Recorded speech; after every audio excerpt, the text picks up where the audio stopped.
उन लोगों तक नहीं पहुंचेंगे जिन्होंने इस घटना को अंजाम दिया है। हम उन तक भी पहुंचेंगे जिन्होंने पर्दे के पीछे बैठकर हिंदुस्तान की सरजमी पर ऐसी नापाक हरकतों की साजिशें रची हैं। इससे उग्रवाद खत्म होगा। 370 हटाई आपने कहा उग्रवाद खत्म होगा, नहीं हुआ। आपने नोटबंदी कर दी, आपने बोला इससे उग्रवाद खत्म होगा, नहीं हुआ। आपने कश्मीर के कई हिस्से कर दिए, आपने यूनियन टेरिटरी बना दी, आपने चुनी हुई सरकार की पावर छीन ली, आपने कहा उग्रवाद कम होगा, नहीं हुआ। कल पहलगाम में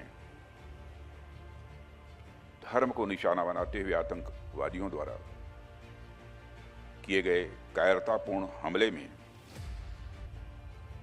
हमारे देश ने अनेक निर्दोष नागरिकों को खोया है। इस घोर अमानवीय कृत्य से हम सभी गहरे शोक और दर्द में हैं। सबसे पहले मैं उन सभी परिवारों के प्रति अपनी गहरी संवेदना व्यक्त करता हूं जिन्होंने अपने प्रियजनों को खोया है।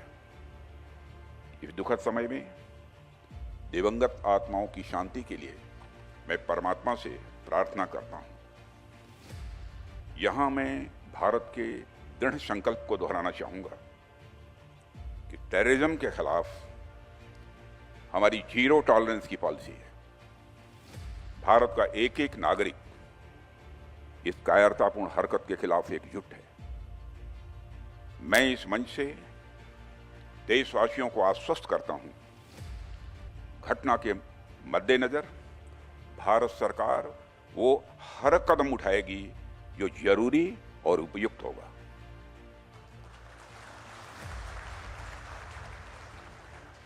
और हम सिर्फ उन लोगों तक नहीं पहुंचेंगे जिन्होंने इस घटना को अंजाम दिया है। हम उन तक भी पहुंचेंगे जिन्होंने पर्दे के पीछे बैठकर हिंदुस्तान की सरजमी पर ऐसी नापाक हरकतों की साजिशें रची हैं। भारत एक इतनी पुरानी सभ्यता और इतना बड़ा देश है जिसको ऐसे किसी भी आतंकी गतिविधियों से किसी भी सूरत में डराया नहीं जा सकता। ऐसी हरकतों का जिम्मेदार और इसके जिम्मेदार लोगों को आने वाले कुछ ही समय में जोरदार तरीके से नजर आएगा। मैं देशवासियों को आश्वस्त करना चाहता हूं। इतिहास में हमने कभी नहीं सुना कि जो टूरिस्ट होते हैं उनके ऊपर उग्रवादी हमला होगा। हमने हमेशा जब भी वहाँ पे जानकारी ली, लोगों ने ये कहा क्योंकि कश्मीरी लोकल लोगों का पूरा रोजगार कश्मीर में आने वाले टूरिस्ट के ऊपर आधारित होता है। वहाँ एक ही इंडस्ट्री है जिस पे उन सब के रोजगार हैं, वो है टूरिज्म इंडस्ट्री। लिहाजा वहाँ पे कभी भी टेररिस्ट ने टूरिस्ट के ऊपर अटैक नहीं किया। ये पहली बार है कि टूरिस्ट के ऊपर अटैक हुए और इतनी बड़ी तादाद के अंदर हिंदुस्तान भर के अलग अलग राज्यों से आए हुए लोगों की वहाँ पे निर्मम हत्या की गई। वो लोग सब बेकसूर थे और उन सबको संवेदना देने के लिए और उनको बताने के लिए कि उनके परिवार वालों के साथ पूरा का पूरा देश आज खड़ा हुआ है। हर जाति, हर धर्म का आदमी जो हिंदुस्तानी है वो उन लोगों के साथ खड़ा है और हम चाहेंगे कि सरकार इसके ऊपर सख्त कार्रवाई करे। कश्मीर के अंदर जो लॉ एंड ऑर्डर है वो केंद्र के पास है क्योंकि वहाँ पे यूनियन टेरिटरी है। भारत की इंटरनल सिक्योरिटी भी केंद्र सरकार के पास है। और मैं देख रहा हूँ 2014 से आज 2025 हो गया, कोई एक साल ऐसा नहीं गया 14 हो, 15 हो, 19 हो, 20 हो, 21 हो, 22 हो, 23 हो, 24 हो, 25 हो जिसमें कोई बड़ा उग्रवादी हमला ना हुआ हो।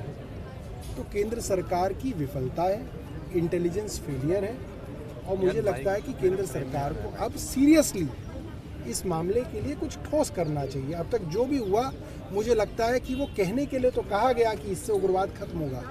370 हटाई आपने कहा उग्रवाद खत्म होगा, नहीं हुआ। आपने नोटबंदी कर दी, आपने बोला इससे उग्रवाद खत्म होगा, नहीं हुआ। आपने कश्मीर के कई हिस्से कर दिए, आपने यूनियन टेरिटरी बना दी, आपने चुनी हुई सरकार की पावर छीन ली, आपने कहा उग्रवाद कम होगा, नहीं हुआ। आपने कहा कश्मीरी पंडित वापस जाएंगे, वहाँ पे लोग ज़मीनें खरीदेंगे, फैक्ट्रियाँ लगाएंगे, लोगों ने मिठाइयाँ बांट दी, कोई वहाँ पे वापस नहीं गया। जहाँ तक कि जो कश्मीरी पंडित दिल्ली में बसे हुए हैं कश्मीर से आए हुए, वे भी वापस नहीं जा सके क्योंकि वहाँ पे हालात जो हैं नॉर्मल नहीं है। तो केंद्र सरकार अब जो है सीरियस कुछ चीज़ें करे, सिर्फ पॉलिटिकल बयानबाजी के लिए ना करे।